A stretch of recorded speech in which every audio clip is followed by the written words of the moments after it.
Well, let's move now into interpretive issues 2, 3, and 4.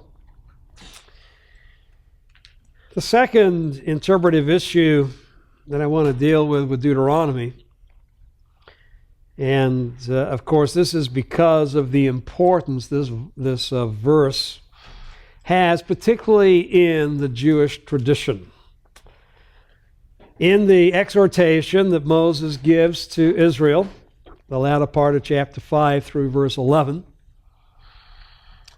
he calls Israel in 6:4, "Hear, hearken, O Israel." And then he makes a statement which is going to be the basis for instruction, essential commandment that will then flow into exhortation as you go through the rest of Deuteronomy chapter 6. What should Israel hear? What should Israel hearken to? And I give you the transliteration, just 4 words in Hebrew: Yahweh, your God. Let me see the pronominal suffix there. Yahweh, your God, Yahweh, one, would be a most literal translation. And of course, the most literal translation is not debated. But what exactly do these words mean in this context?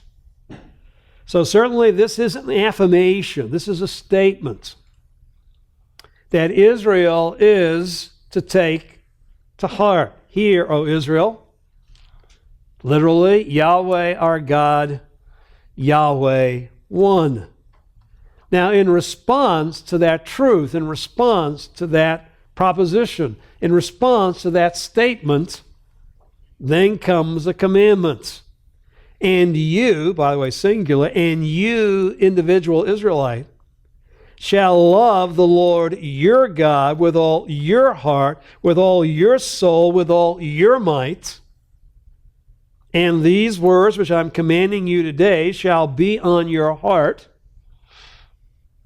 By the way, interestingly, for Israel, the word that was being commanded for them was verse 4, though verse 4 is not a commandment, except for the hear.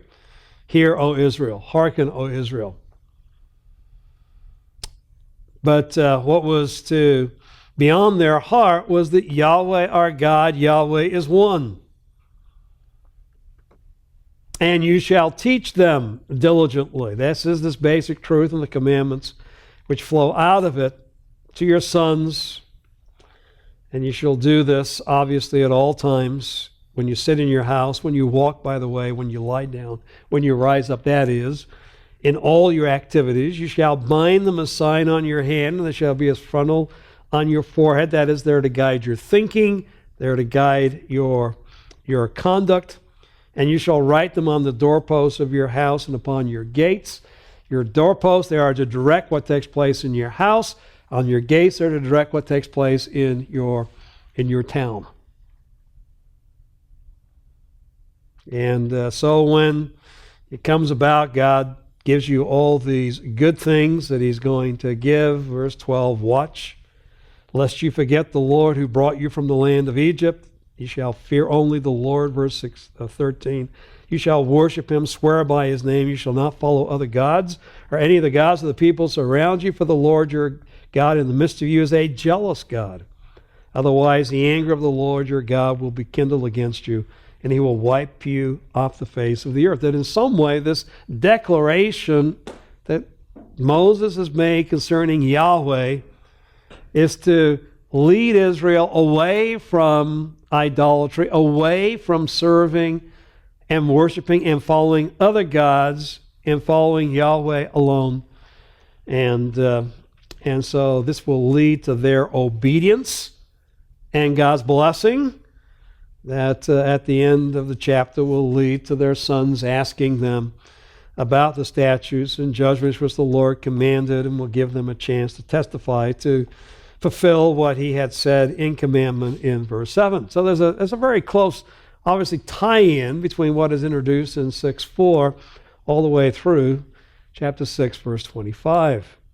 And certainly this bare statement, in some way is to be understood as introducing what is in the rest of this context.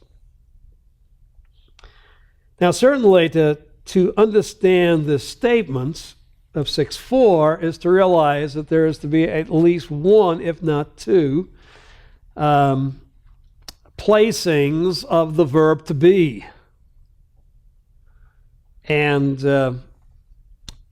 our translations, based upon the Septuagint, which is the earliest translation, which probably mirrors, therefore, the earliest understanding, was to put two verbs to be to make this into two coordinate statements.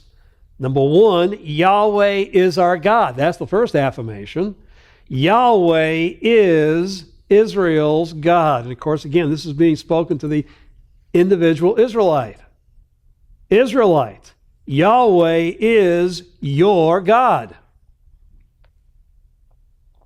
Yahweh is one, taking the term Ehud he had as its basic numerical, that he is one Yahweh. But of course the question is, what does it really mean?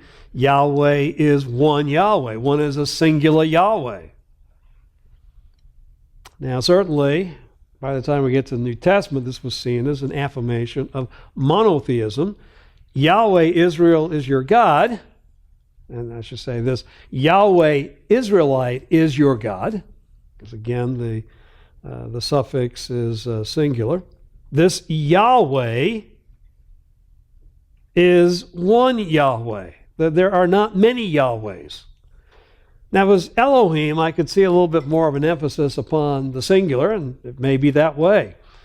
That there is only one Yahweh. That is, there is only one God that you are to worship, you are to serve, and that is your God who is Yahweh. And of course, Merrill argues for that basic understanding. But it could be that instead of seeing the term meaning one, it could have the idea of oneness, uniqueness. Yahweh is our God, Yahweh alone. Emphasizing the uniqueness of God, of Israel's God. Or, Craigie, his wholeness is unity. Yahweh is our God. Yahweh is one in the sense that he is one whole. He is not divided. Now, I think the only translation that does not fit the context is Yahweh our God is one Yahweh. That's almost meaningless. What does it mean that Yahweh our God is one Yahweh? I mean, is there another Yahweh? Is there, Yahweh our God is two Yahwehs, three Yahwehs? And of course, that has been propounded, but and obviously is grammatically possible. But I would think that it is one of the first three. And I'm not dogmatic. And I still remember a student who was sitting on the front row when I first introduced this, and he said that he was writing his Hebrew exegetical paper on chapter 6, verses 4 through 9, in Hebrew exegesis, and he was hoping that I would tell him what the answer was. And I said, it could be one of the first three. He said, you're no help at all. Well, all right.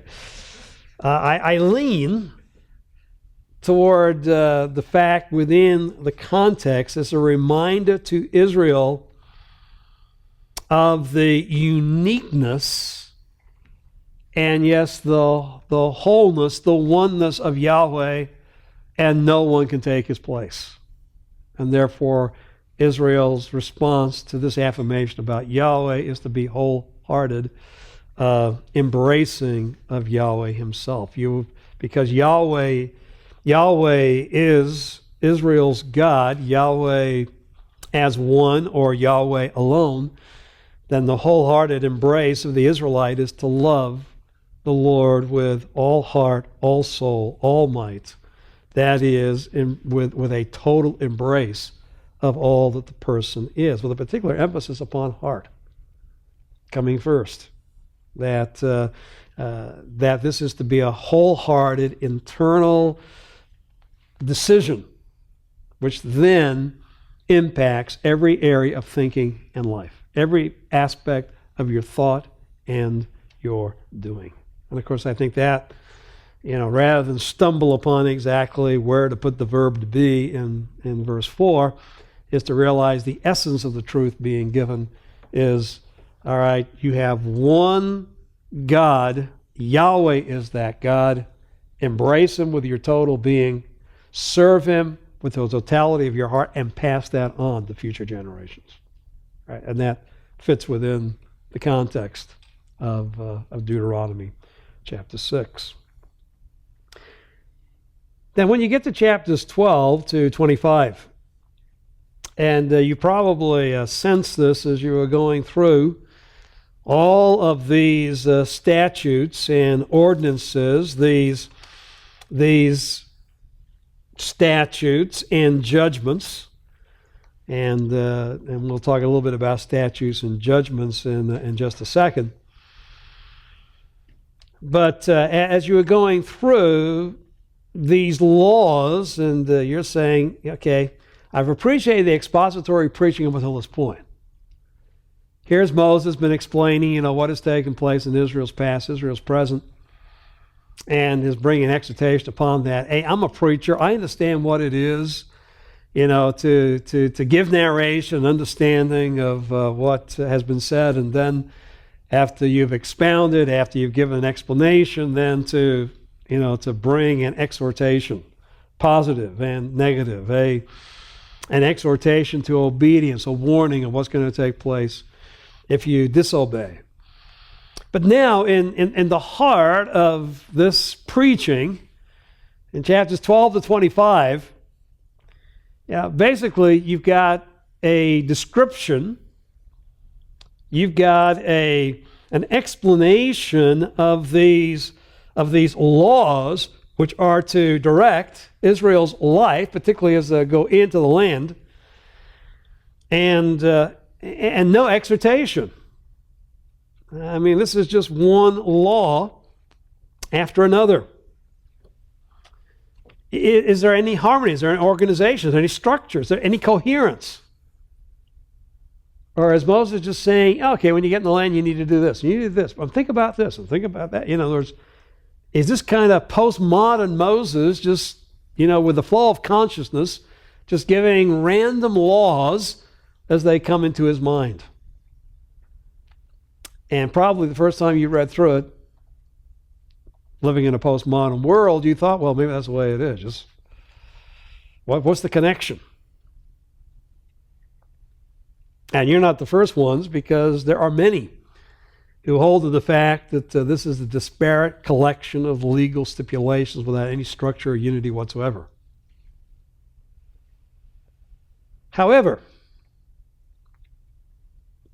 as we think back to chapter 5, that yes, even though for a while the restatement of the 10 words has been used by Moses as a basis to remind Israel of the essence of who Yahweh is and their relationship with him, and with some narrative reminders as you get into those chapters. By the way, you're going to find chapters 5 to 11 of Deuteronomy some of the most preachable material in all of the Old Testament. So before you get to the dry spell in chapter 12, you're going to be excited, about chapters 5 to 11. But is the structure dictated by those 10 words, by the repeating of the Decalogue? Is the Decalogue just a foundation for Israel to remember, to be reminded what God said at Sinai and those essential features of who Yahweh is and the essentials of Israel's relationship with Him as a foundation for exhortation? Or is that statement in chapter 5 preparatory after the exhortation? So the chapters 12 through 25 partake, as it were, flowing out of that exhortation to here really, as you go in the land, is significantly at some very pointed experiences exactly how the 10 words should direct you, Israel, as you live. And I would take position B, that the structure is dictated by the order of the commandments in the Decalogue. And I have given you a chart, hopefully that will help you appreciate this. That the first commandment and the second commandment, that Yahweh is Israel's God, and Israel was to follow Him and submit to Him completely, to have no other gods in preference to Him. That really speaks about Israel's worship. And Deuteronomy chapter 12 deals with this, that one Yahweh will have one place that He will choose where He is to be worshiped, where Israel is to come and follow Him. And do not take the name of Yahweh in vain. Particularly, don't place in chapter 13 the name of Yahweh with any other God. And so the ban in chapter 13 and then into chapter 14, the supremacy of the name of Yahweh in Israel's life. And then toward the end of chapter 14 and through into the midway part of chapter 16, the great feasts and how the worship of Israel is to be organized with a basic Sabbath principle, with the Sabbath itself, being the foundation of these times when Israel is to gather at stipulated occasions and worship the Lord. The fifth command, which speaks about honoring father and mother, the basic patterns of authority. And it's interesting, chapter 16 deals with the judges, chapter 17, the king, chapter 18, the prophets.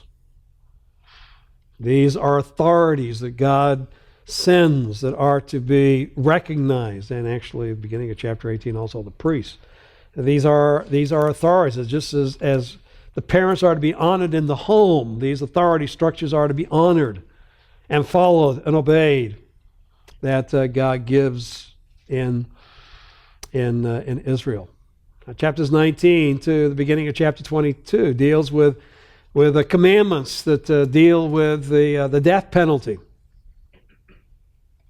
And so are dealing with the fact you shall not kill, except for when God said certain individuals are to be put to death. And so deals with homicide.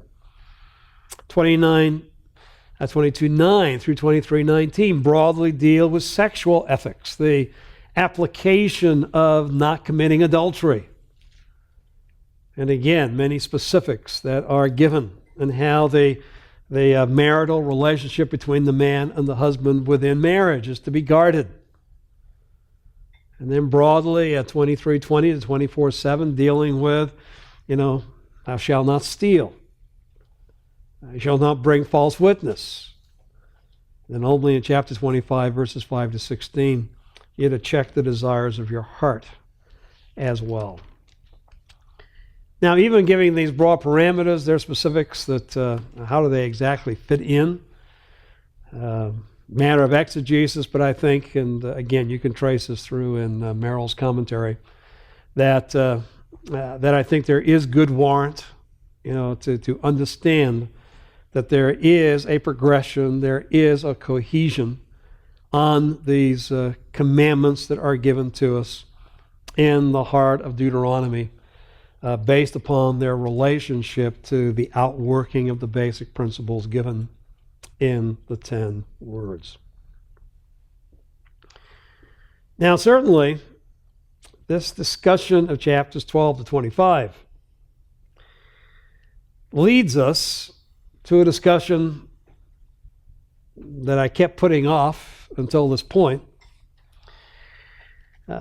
because as we come to this culmination of the Torah, we have to deal with how exactly as Christians do we understand these law codes, and whether it be the particular law code of Exodus 21 to 23, whether it is the laws concerning the offerings in Leviticus 1 to 7, whether it's the purification standards that are given in Leviticus 11 to 15, whether it's the holiness laws directing Israel's life in Leviticus 17 to 19, to the commandments given to Israel as far as the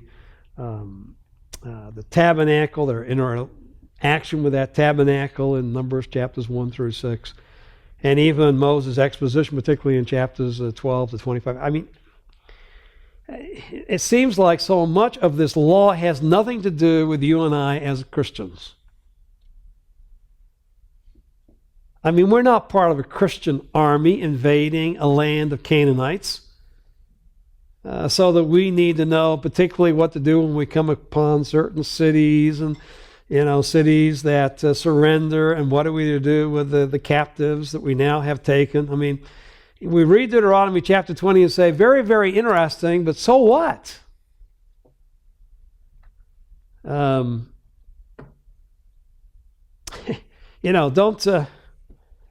Don't boil a kid in the mother's milk. Now, how many of you have been tempted to do that?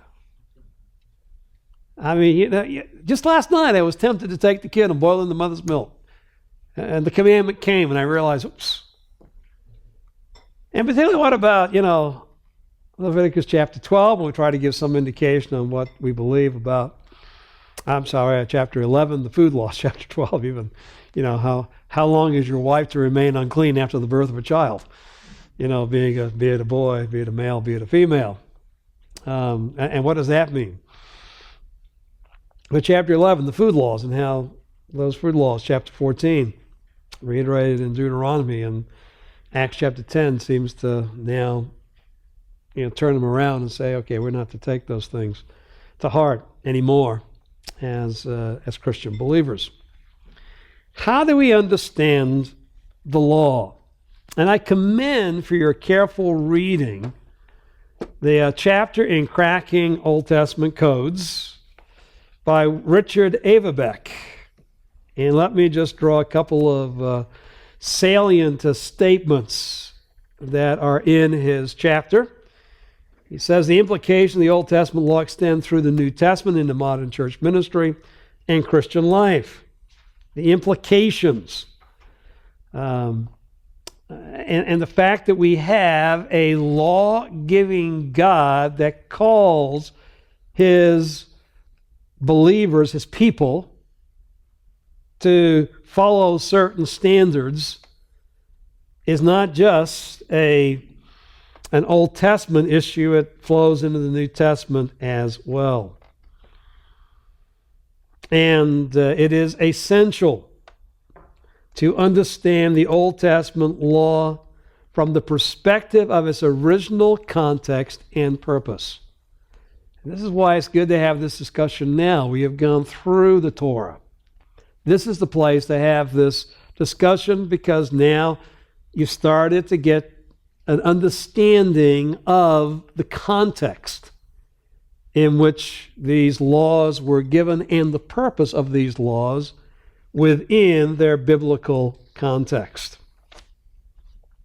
Now he goes on to say, and the bottom of page 115, you should star this or make note if you don't have the book here. A realistic treatment of Old Testament legal literature requires careful consideration of three literary subgenres: covenant, law, ritual legislation, and the relationship between them. Okay, we've got to be very, very careful to define our terms carefully. All right, he brings up, all right, what about covenants? To capture the spirit of this legal institution is to realize that a covenant is best defined as a means of expressing and or a method of establishing and defining a relationship. And here is what we're going to return to, and I get this from Avebeck.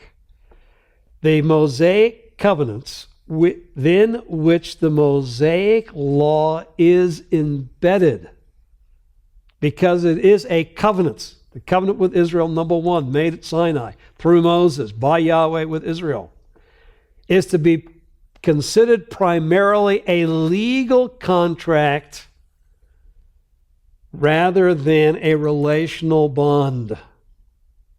It's important lest the Mosaic covenant be considered primarily a legal contract rather than a relational bond. Get the context of what he's saying here right. First and foremost, at Sinai, Israel entered into covenant with Yahweh. Yahweh is their God. They are his people. There's a relationship that's already been established between the two based upon the Abrahamic covenant. But remember how the law code begins. Before the first statement of the 10 words, remember, I am Yahweh who brought you up from the house of slavery and Pharaoh to myself. You are now my people. And Yahweh is God, and you shall not take his name in vain, etc. You say, well, you should not append his name to an idol. You shall not take his name in vain. But the Mosaic law is embedded within a covenant, and a covenant speaks first and foremost about a relationship. So law is found within, it is a corollary of, subservient to the greater relationship. So he talks, and you can talk a little bit there about covenant. We've talked about that. When he gets to law, he says, in essence, the Old Testament law is a set of stipulations for the covenant relationship between the Lord and the nation of Israel. The Mosaic covenant is like a picture frame surrounding the law. In other words, the law in the Old Testament only has relevance as it relates to the covenant. It's part of the covenant. And so once again, it's embedded within the covenant. Think in terms of a picture frame. The covenant is the frame, and the stipulations are found within that. He says, and this is very vital, the spirit of the law is basically this. God expects the people whom he has redeemed to take their covenant commitment to him seriously, because he takes his covenant commitment to them seriously. He's a covenant-keeping God. He has been faithful to covenant. He's been faithful to the covenant he's made with Abraham in bringing the seed of Abraham as a nation to himself. He is bound to covenant loyalty. What does he expect of now Israel in covenant relationship with him? To express the same kind of loyalty. How do they express that loyalty? By being obedient to him. How are they obedient to him? By obeying the stipulations he gives. And those stipulations are a reflection of his own character. They reflect Yahweh. They reflect their relationship with Yahweh by obeying the laws that he gives to them. Now, this is where he talks about understanding, obviously, the statutes and the judgments, page 120. The Old Testament law is basically a combination of two types of law. Divine decrees, what Yahweh stipulates, and divinely determined judicial ordinances or precedents. That many times it is, here's a judgment that is, based upon something that's taken place, and then a judgment is brought, and that judgment then has legal precedence. So they can be of two kinds. They can be declarative stipulations, or they can be judgments. And it's interesting, that's exactly the distinction we have in Deuteronomy 12:1. These are the statutes and judgments which you shall carefully observe.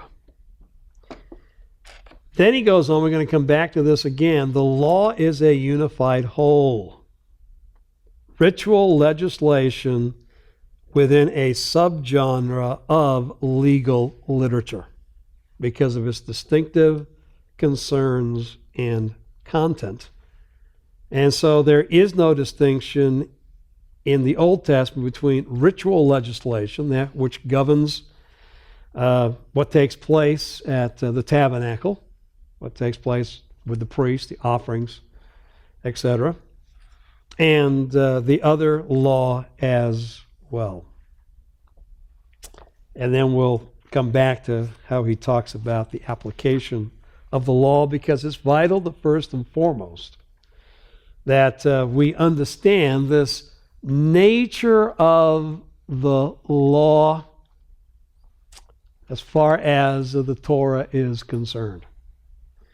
And Avibak has given us two very, very important principles. The first that is here, and that is the basic framework of the Old Testament to this point, as we have seen, has been covenantal.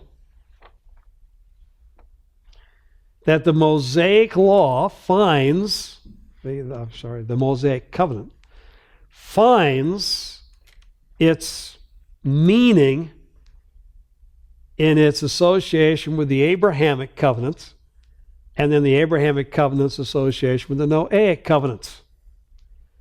The Mosaic covenant is given to regulate the relationship between Yahweh and the nation of Israel. Why the nation of Israel? Because of Yahweh's faithfulness to the Abrahamic covenants. That this is the nation that Yahweh promised to Abraham. And I will make of you a great nation, a nation that's going to dwell in this land. For what purpose?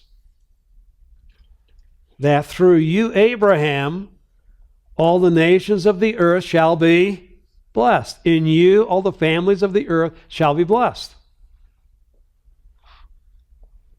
And so Israel is that people, to use Dr. Grassani's terms, that servant nation, servant of Yahweh nation, that Yahweh has chosen to be his people, to honor him, worship him, and display his character to the nations, for the nations too might come to salvation in Yahweh and also reap those blessings. Now, as part of that covenant, and as part of the covenant, within the picture frame, within the covenant itself, God gives the law. The law are his decrees, his ordinances. Maybe I should have put there instead of decrees, statutes. ordinances, judgments. This is law. And this law is given for Israel's instruction, that they might know how to live as Yahweh's people, and therefore fulfill Yahweh's covenant purposes for them. Now, with everything I said, notice how all that we say about law ultimately finds its meaning tied into the Mosaic covenant and the Mosaic covenant response in relationship to the Abrahamic and the Noahic covenant, which goes before. And you start to get something of the importance of seeing the whole structure of the Torah. You can't just pull out the Mosaic law and study it in isolation from its context, its scriptural context. Now, as we get to Deuteronomy, second generation of Israel, Yahweh explaining and exhorting Israel to covenant faithfulness, which will be seen in their obedience to Yahweh. We hear the words that are not given to us in Exodus. When the first generation said, all that Yahweh has said, we will do.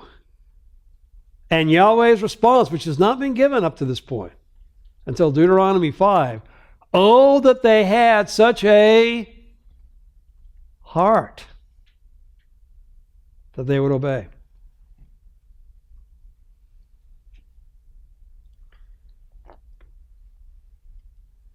And it is in Deuteronomy we find clearly they do not presently have that heart. In fact, an essential imperative in 10:16 is circumcise your heart. Israel, unless there is a change in the inner core of each individual's heart, their innermost being. If you think you can just hear with your ears and say, we'll obey with your lips without any penetration and having this instruction change your heart, you're going to go into the land, and though I have pled with you, explain, pled with you to obey, the result is going to be what? Disobedience. We're going to get to read Joshua through Kings, the former prophets. What historically was the experience of Israel on the land? Disobedience. Moses was a true prophet. Don't stone him. He got it right. And the problem that was needed was a change of heart. Now, when the latter prophets come along, they go back to what Moses said in Torah. Israel, you have proved to be unfaithful because of your disobedience. You have proved that you do not have the proper heart. Therefore, you need to repent of your sin, return to the Lord, and allow the Lord to do what? Change your heart. That you will now become obedient. But it is in the latter prophets what's implicit in the Torah, and particularly in Deuteronomy, will become explicit. And that is, God is not going to change Israel's heart by in some way reestablishing, reasserting the Mosaic covenant, but the Mosaic covenant will come to an end and be replaced by what? Another covenant that Yahweh will make with Israel that finally will be called, according to Jeremiah chapter 31, the new covenant. By the way, that new covenant also is going to have Torah. There's nothing wrong with Torah. There's nothing wrong with a covenant having Torah. having even instruction as law, as commandment, as ordinance, as statute. When that law code gives instruction in how the covenant partner is to live, to bring honor to the one that they are in relationship with, to show their covenant loyalty through keeping the requirements that are given. And particularly these requirements will reflect in some way the essential nature of the other covenant party, the lawgiver, that in some way embrace and give us some idea of who Yahweh is himself. Well, back to, understanding the law within that context, and second of all, understanding that the Old Testament law was, as Ava Back said, an organic whole. Now, why do I say this?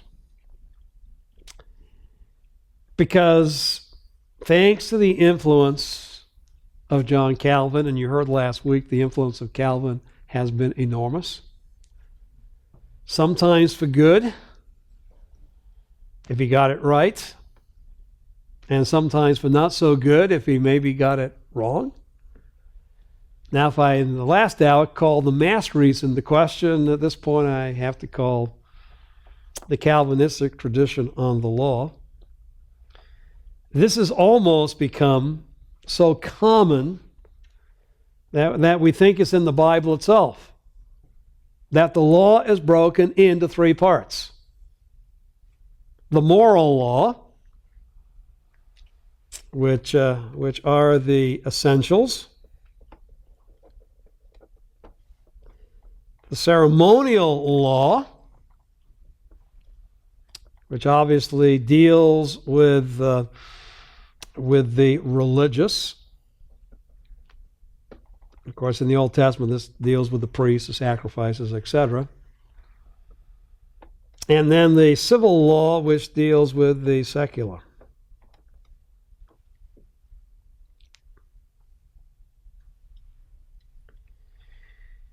Now, the ceremonial law, according to traditional Protestantism, points to whom? Jesus Christ, who is the ultimate sacrifice, who is the ultimate offering, who is the high priest, who is the sacrifice. In other words, everything that is in the ceremonial law, the religious instruction, points to and is now fulfilled in Jesus Christ. The secular, the civil law, now, this is an internal debate within Calvinism today, and that is, to what extent should the civil law of the Old Testament pertain to the civil state? If you're a phenomenist, dominion theologian, you believe the church should be working to enact the civil law into the nations in which we live. Most Calvinists will say, no. That the church today is a holy nation, a set-apart nation to God, but not a nation in the traditional sense that all we can see is how these laws have application to the church. So it depends on whether the secular, is still to regulate the life of Christians, or whether it is to regulate the state in which Christians find themselves. A good illustration of that is the Sabbath law. I grew up rural England post-World War II, and there was one thing and one thing only that you could do on Sunday: go to church or stay home. There were no movie theaters were not open. There was nothing on TV. No sporting events were held.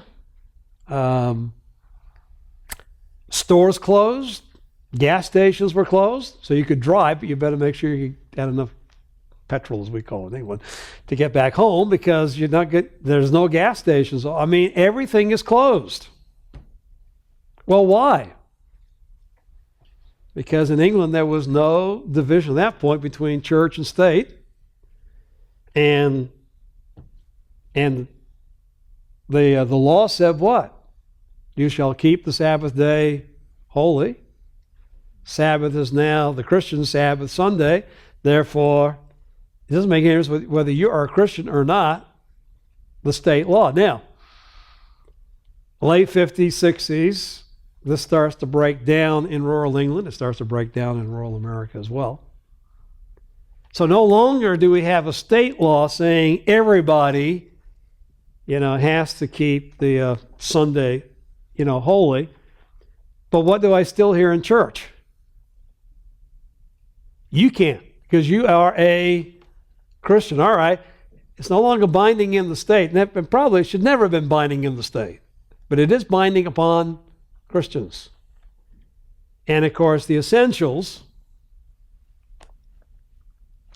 well, these govern all peoples, all places, all times. That when we think in terms of the fact that that Gentiles have not kept the law, what have they not kept? They have not kept the essentials. All the way from, obviously, the first commandment through the 10th commandment, including the fourth commandment. And the fourth commandment is the problem. The fourth commandment was what? You shall keep the Sabbath as a holy day. All right, is that essential? And the answer is, if you understand this, yes, it is. It's part of the 10 commandments. It's the fourth commandment. But then as the essentials are spelled out, and I have no problem with the 10 words being essential for Israel that are then detailed and spelled out. I think you picked that up already. But is the Sabbath law religious or civil? And here's the problem. That those essentials, the first 4 usually seem to be Godwood, and 5 through 10 are seen to be manwood. First 4 the basis of the religious laws, 5 through 10 the basis of the secular laws. But let me ask you this about the Sabbath. Is that religious or civil? Ceremonial or civil? Religious or secular? Just from your reading of the Old Testament, just the Torah. Well, you should answer both. Is it a religious regulation? Yes, it is. The Sabbath is to be a day of holy convocation. But it isn't also civil. On the Sabbath, you are to do no work. In fact, if you work, there are to be civil penalties. You are to be stoned. And that's because you worked on the Sabbath. So the Sabbath is essential. It is, to use the codification, moral law. But the Sabbath is also religious. It governs your life before God, but it also governs your civil requirements as well. How you relate to work, the land, etc. It is this which shows us that the Old Testament law is to be understood as a unified whole. It stands together and it comes to a conclusion together. Now, I have no problem with the fact that these essential divisions might at times be helpful for us to kind of grab a hold and codify, understand the law.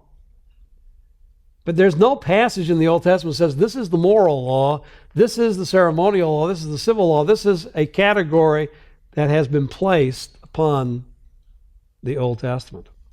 Now, because the New Testament restates 9 of the 10 moral laws, we see those as essential. But Once again, let's think in terms of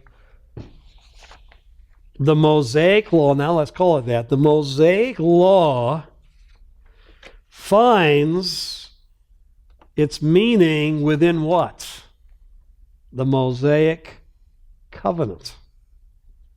All right, let's go back to that Sabbath. Exodus chapter 31. What is the sign of the Mosaic covenant? The Sabbath. So we'd assume that of any law, if the Mosaic covenant has come to an end, what law would you most assume no longer to be relevant? Sabbath. Well, let's go. The Mosaic law. And we're going to come back to this when we get to the prophets as well. The new covenant says the law is going to be written upon Israel's heart. What is that law?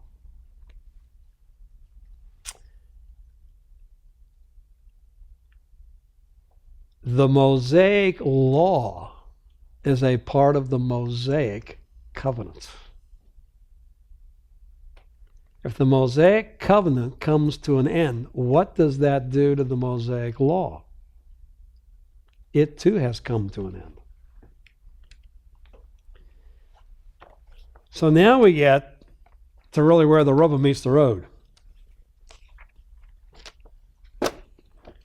And that is how Old Testament law applies to Christians. The critical issue of the law's relevance today hinges partially on the answer to one question. Within the Mosaic covenant, is there a valid distinction between the law that is universal and timeless and civil or ceremonial law that is culture-bound? Now, what's our answer to that? The law in total is related to what? Israel. That time, that place, that people. Unfortunately, for what seems to be an attractive division for the law in the discussion of its modern application, the problems then become insurmountable. In fact, those who take the threefold division of the law cannot agree among themselves on what still pertains to Christians and what doesn't. Now, here is the key. The law continues to demonstrate God's expectations, though Christians live under the new covenants and have a different relationship to the Mosaic law. Acts 10, Acts 15 would be two cases in point. Change of covenants, by very definition, means what? Change of law. So when the New Testament says we're not under law, it doesn't mean by that we're not under any kind of legal prescriptions. What it means by that is we're not under the Mosaic prescriptions.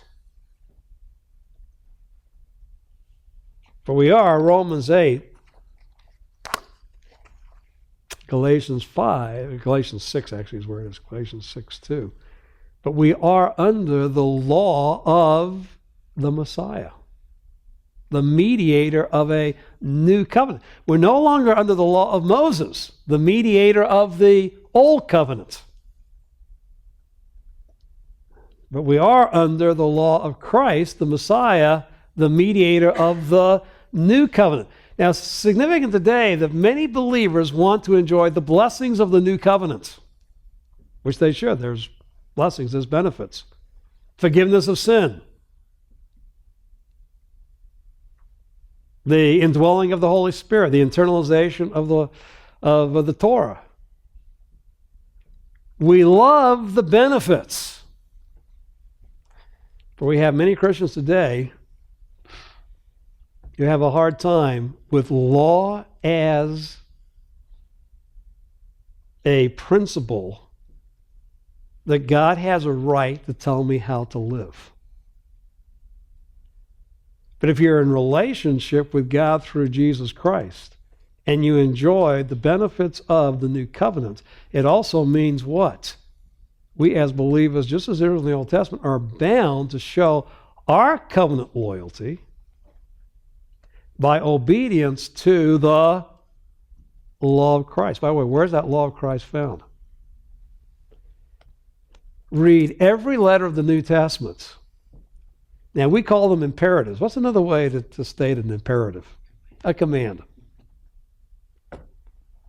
If you don't believe that New Testament believers aren't under commands, read every letter of the New Testament and see there are multiple commands. We're no longer under the Mosaic law, but that doesn't mean we're no longer under law. We are, but that awaits the New Testament when we get there.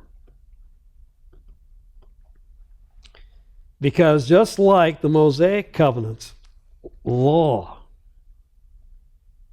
God's directives and how his people in covenant relationship to him are to live is just as much a reality for believers this side of the cross related to God through Jesus Christ as it was to Israel related to God through what took place at Sinai in the Old Testament.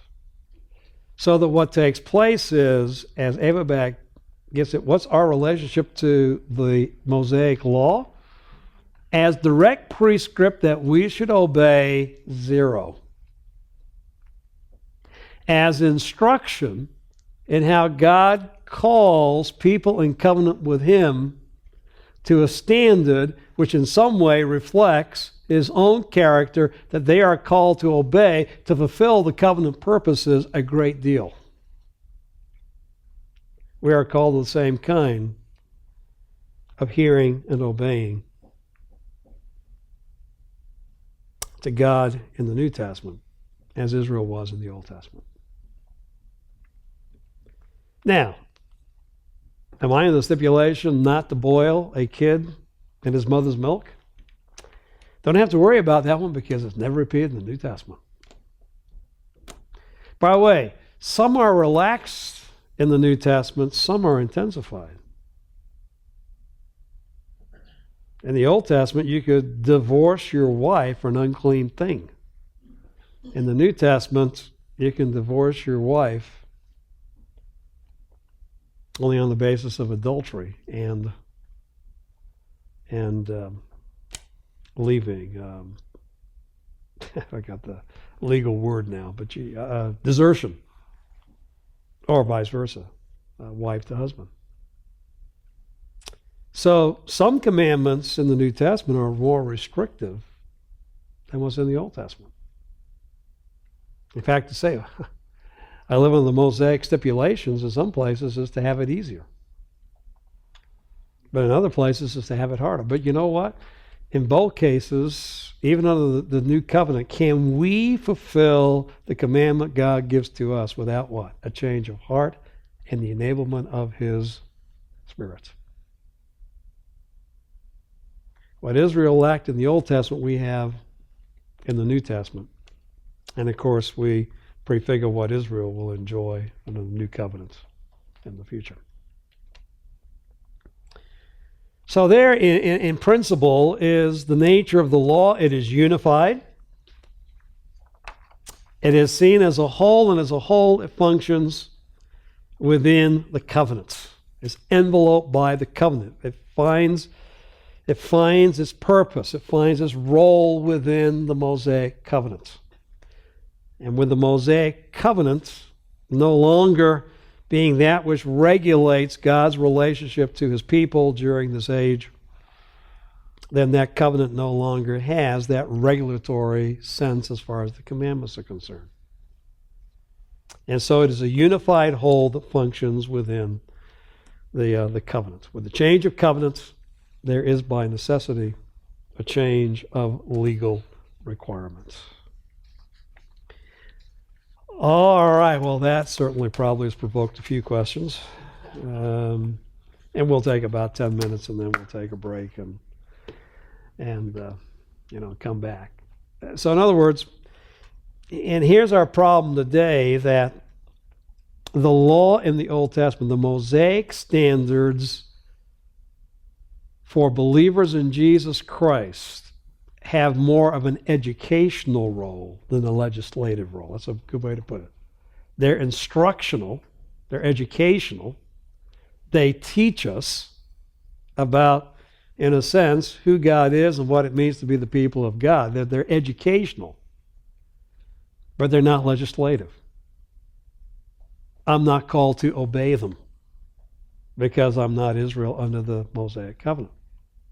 But they give great instruction, and I learn a lot from the Old Testament when it comes to hearing imperatives that are given to believers in Jesus Christ in the New Testament. Some of that through Christ's teaching when he was here upon the earth to his disciples. Whatever he said to his disciples would transpire after he had departed. Obviously, that still is incumbent upon you and I today. But that's in the Gospels. But then we get to the epistles, and then we don't have to worry about seeing a fine line. Did he speak this to his disciples as a continuing mandate even after the Spirit came, etc.? Because it's clear the New Testament epistles were all given, and all those commandments. So so I've got to figure that out too. I mean, if Paul told the Corinthians to greet one another with a holy kiss, I got to figure out what that meant for the Corinthians, because what it meant for the Corinthians is exactly what it's to mean, and I'm to put into practice now. So, well, this is a Corinthians class, so I'm not going to answer that question necessarily. But it does say that when I see the seriousness of how Israel had to obey the law in the Old Testament and the curses that came upon them if they didn't, I get some idea of the importance these commandments given to me in the New Testament are in my relationship with God and how he's going to hold me accountable. That's what I mean about the educational rather than the legislative purpose. Why is it then so many in the church today claim that the only command of Christ is to just love one another? It's a good, well, before he said to love one another, he said something else. If you love me, keep my commandments. Well, no, yeah, well, you shall love the Lord your God with the totality of your being. Yes. And the second like unto it. And by the way, at that point, he was summarizing the Mosaic legislation.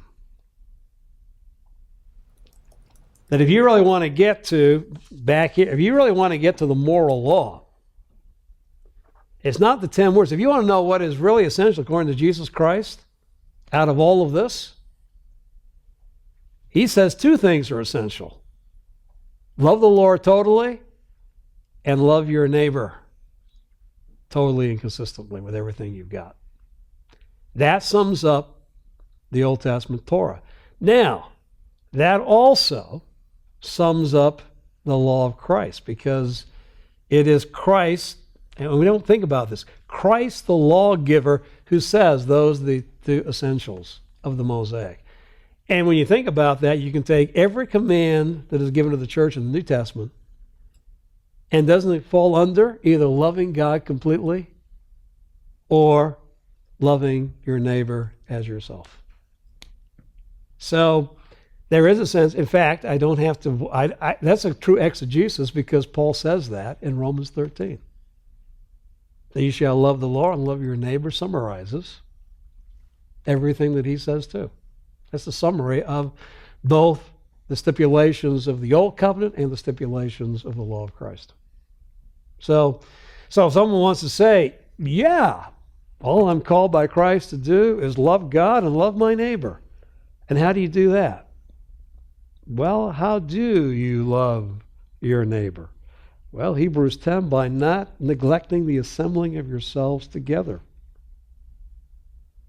So every time the church gathers together to worship the Lord, to learn from the Lord, and the place where we can provoke one another love and good deeds, giving exhortation until following the Lord till the day comes. Are you following? I mean, that's what it means to love your neighbor as yourself. I mean, you can get from that general and you can start to go, and you can go through the New Testament. You can lay every commandment, and it falls under either loving God completely or loving your neighbor as yourself. Do you think that John First John in large part to try to give a fuller understanding of loving God, loving people, and obedience to God. In fact, I would just say that about First John.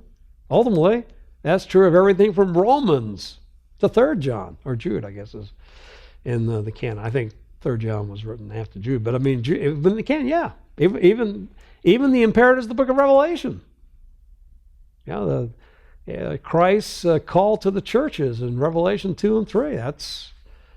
That's imperative for you and I as believers in Jesus Christ, just as ultimately the law in Israel was addressed not just to corporate Israel, but to every individual in Israel. In the same way, what is in the New Testament is given to the church and is given to every individual who's a part of the church, every individual believer. So both and, not either or. Because the only way the church as a whole can obey is if each individual part obeys. Same thing with Israel. Israel as a nation, could not obey unless every Israelite took to heart and obeyed what God said. Now, I understand when it comes to preaching, you got to be very, very careful. And we don't have the time in this class, but last year I took some time and dealt with Levitical law. Now, you're not called to marry your, sister-in-law, your brother, so it would be your sister-in-law. You're not called to marry your sister-in-law to raise up seed, to your brother's name. I mean, do that today. Go down to the court and say, well, my brother died and he didn't have any children, so I've kind of had a relationship with his widow, and she just gave birth, but it's my son's child, not mine. Well, you're going to have a hard time convincing, well, with everything taking place today in America, you might not have a hard time convincing a county clerk. But you should have a hard time convincing a county clerk. And you say, but God required of it. No, he didn't. Because Romans 13 is also there. You'd obey the state. And the state doesn't have Levitical law today. Now, is there a principle? And the principle is true, which is you are to be concerned about your brother. You have to be concerned about your brother's estate, your brother's concerns. In fact, if you're not, you bring shame upon the family.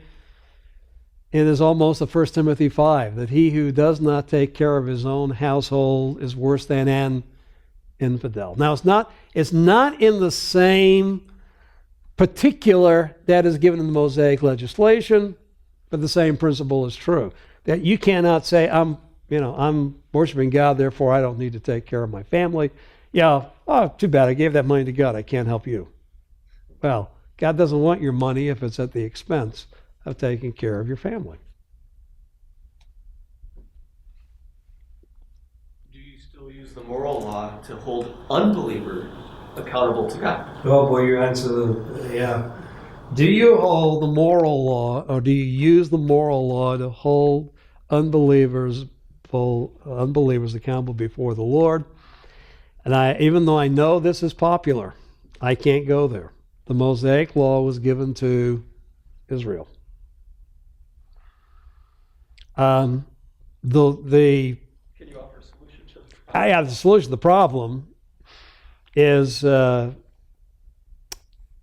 Gentiles, and particularly Romans chapter 1, are to be confronted with the fact that they have suppressed the truth of God's revelation through their sin, through their unrighteousness. And that's really Genesis 3 through 11. So I'm not saying you shouldn't confront a Gentile with sin.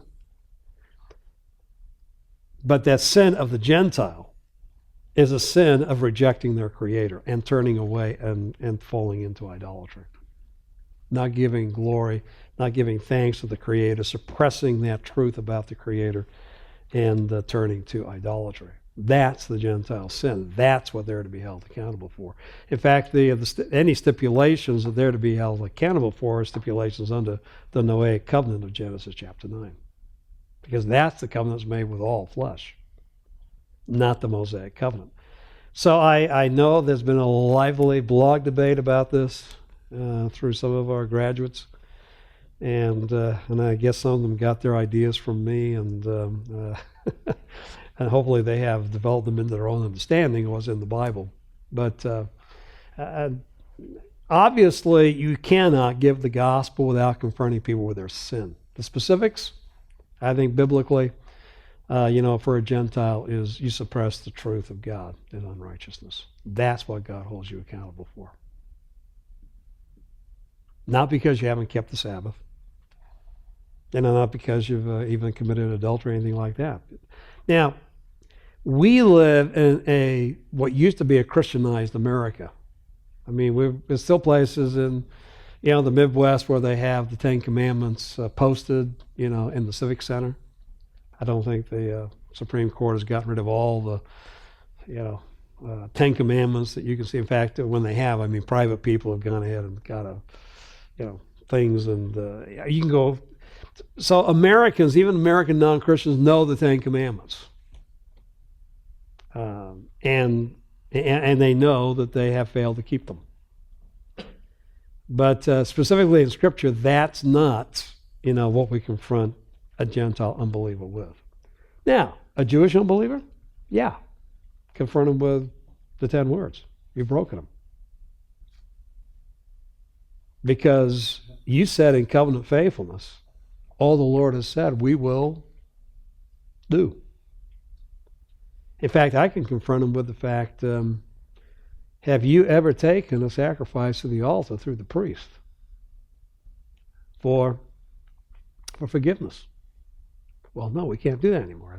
We know who the priests are, and there's no altar at Jerusalem. But yeah, whoa. You're reinterpreting. It's very, very clear. Well, no, we haven't. Well, I understand the why not, but has God taken that away from you because of judgment? Is he trying to say here is a stipulation you haven't fulfilled? So you better find a lamb and you better go and offer a sacrifice. Well, I can't. Well, what if I tell you that God has provided a lamb who has given the once and for all sacrifice? Well, who is it? Well, it's the person you rejected as Messiah, Jesus. To me, that's the way you even evangelize a Jewish person. Confront them with the fact of how they have broken the Mosaic standards. If they know the Mosaic standards, they know they've broken them. And that's the rationale they would use. Well, I can't. Well, you have to. I can't. You have to. Well, you better find someone who can help you. That should be, then right into the gospel for a Jewish person. Okay. A Gentile, you should just say, hey, are you worshiping and honoring your Creator? Well, I can tell you this, you're not. All right, so, and that's what it means to be a sinner, and you need forgiveness. That's my understanding, all right? All men, even on the faculty, do not have the same faith. So, you're going to have to study, and you're going to have to come to your own conclusions on these matters. So I only offer you answers on my settled convictions based upon my study, and as good Bereans, you are to study through the implications for yourself. One more, and then we'll take a break. And confronting Gentiles with the law, how would we reconcile? Well, when I say that, I mean Mosaic legislation. Right. Okay. So even the Ten Commandments then? Yes, because that's Mosaic legislation. Okay. So how about Romans 2:15, where it says they show the work of the laws written on their hearts? What law would that be referring to? Well, that is and who's he talking to? Yeah. Is a knotty interpretive issue, and I'm not dogmatic. I lean in that place to seeing that as unregenerate Gentiles who by nature, going back to the fact that God has made clear his righteousness among them, Romans 1.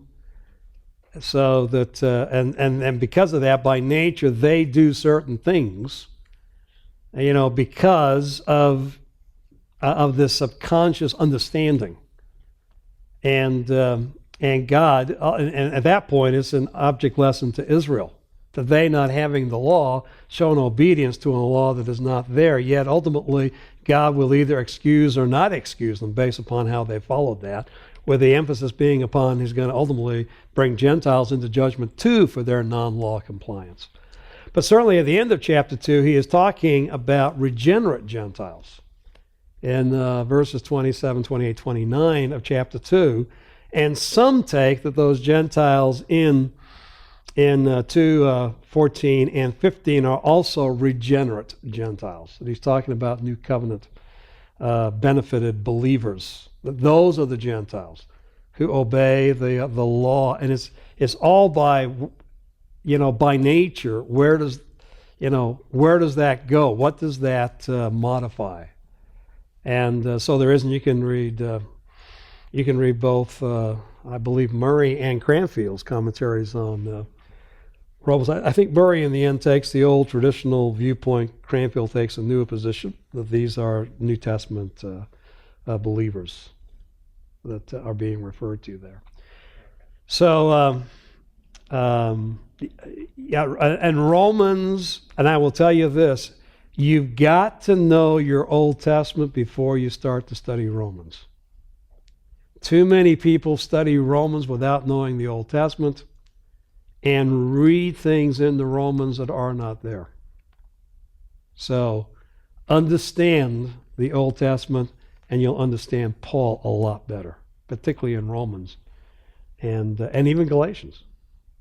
And I think predominantly Romans 1:18 all the way through chapter 8:39. Yes, Paul is talking to all believers at Rome, but predominantly at that point is interacting with Jewish believers. And Gentiles are listening in, being educated. Chapters 9 through 11, he turns to Gentile believers, and of course Israel learns a lot about what God has done, is doing, and will do for them, but that's all an object lesson for Gentiles. Then he comes and brings it all together, 12:1 and following, where, with a great imperative at the end, accept one another as Christ has accepted you. And that's circumcision and non-circumcision, Jews and Gentiles in the church there at Rome. So it's interesting because this is a well-taught group, and even Galatians, because Paul had taught them there is a tremendous understanding of the Old Testament you have to understand those letters, and understand those letters rightly. So even for Romans, the Old Testament law, the law given through Moses, the legislation associated with the Mosaic covenant, has an educational role for New Testament believers, both Jews and Gentiles.